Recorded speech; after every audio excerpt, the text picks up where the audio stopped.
არასამთავრობო ორგანიზაციები განვლილი წლის ანალიზს აკეთებენ. მესამე სექტორის წარმომადგენლებმა 2013 წლის ყველაზე მნიშვნელოვანი გამოწვევები და საკუთარი საქმიანობა შეაჯამეს.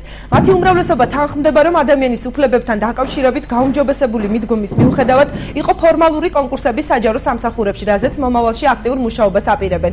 რეგიონში მოქმედ არასამთავრობო ორგანიზაციებს ჩვენი ჟურნალისტი თამარ კიკნაძე ესაუბრა.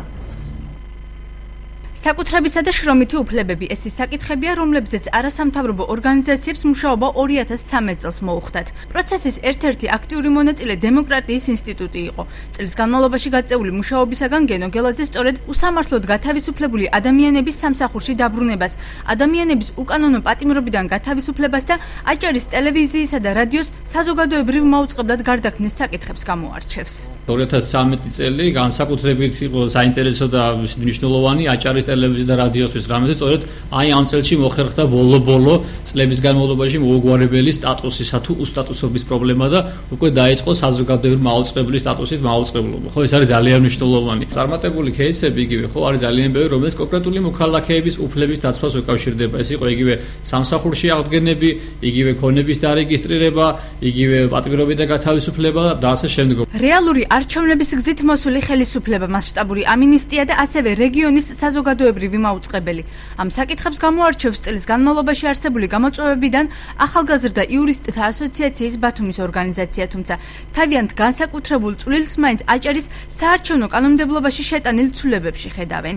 აჭარის საარჩევნო კანონმდებლობაში ცვლილებები აჭარის ავტონომიური რესპუბლიკის უმაღლესი საარჩევნო კომისიის პოლიტიკური ნიშნით დათხოვნის მცდელობა ჰქონდა უმაღლეს საბჭოს, რაც მთავრობის თავმჯდომარემ აჭარის ვეტო დაადო და შემდეგ ეს მოვლენები ყველასთვის ცნობილია.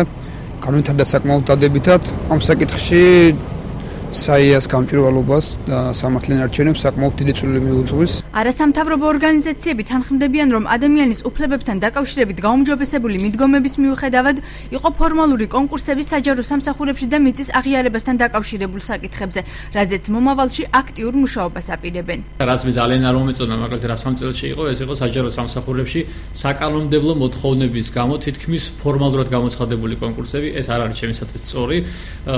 ჩვენ იგივე ქონდა გარკვეული მიმართულებებით მუშაობა ამ კუთხით და ძალიან მნიშვნელოვანი ამბავი, რომელიც წელს მოუგვარებელი დარჩა და ეხება სამართლიანობის აღდგენას საკუთრებასთან მიმართებაში, იგივე გონიოელების გახმაურებული ამბავი, იგივე გოდერძის უღელტეხილზე ათობით და ასობით ოჯახის ქონება, რომელიც სახელმწიფოს აქვს დარეგისტრირებული და რომელიც გასულ წლებში ვერ მოგვარდა და ეს მიმდინარე წელი არ იყო ამისთვის ან საკმარისი ან არ სწორად შერჩეული მეთოდები, რომ მოგვარებულიყო ხალხის პრობლემა.